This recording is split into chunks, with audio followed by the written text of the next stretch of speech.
What is going on, everybody? It's Eddie with Apex Fit Athletics, and today we're going to talk about one of my favorite movements, the bear crawl. We're going to talk about why we do them, and we're going to talk about the different positions to get into for the bear crawl. Obviously, we know as infants we had to crawl before we walked, so I'm not going to bore you with that whole speech. But what I'm going to tell you is that what it's going to work is shoulder stability. We're going to work on strengthening our core, and then hip mobility. So obviously, you know, anytime we do some overhead power movements like the snatch, maybe some handstands, we need to have some stable shoulders. Core strength pretty much speaks for itself. We always can use a strong core.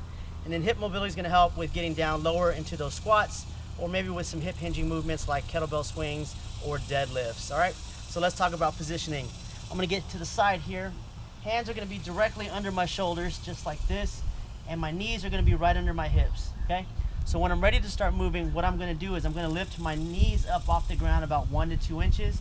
Notice my back is going to be relatively flat. Okay, when I start to move forward, I'm going to move in a contralateral pattern where my right hand and my left foot are going to move together. Then my left hand and my right foot are going to move together. So we're going to move in this fashion here. Okay, now when we come backwards, we got to do the opposite. We have to push with our hands, lead with our feet. We're still moving contralaterally, but we're pushing with our hands, leading with our feet. Body position stays the same. Now, on your bear crawl, if you notice, your butt's up in the air, what I like to call the mating bear position.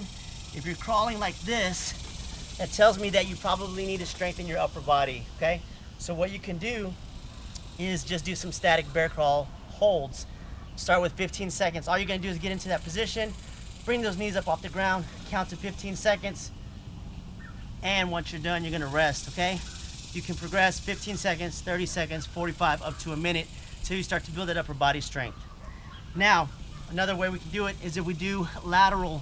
So we do lateral bear crawls. We're gonna get in that same position here. Knees up off the ground. Now the key here is once my hand comes over, it's gonna be hand to hand and then feet to feet.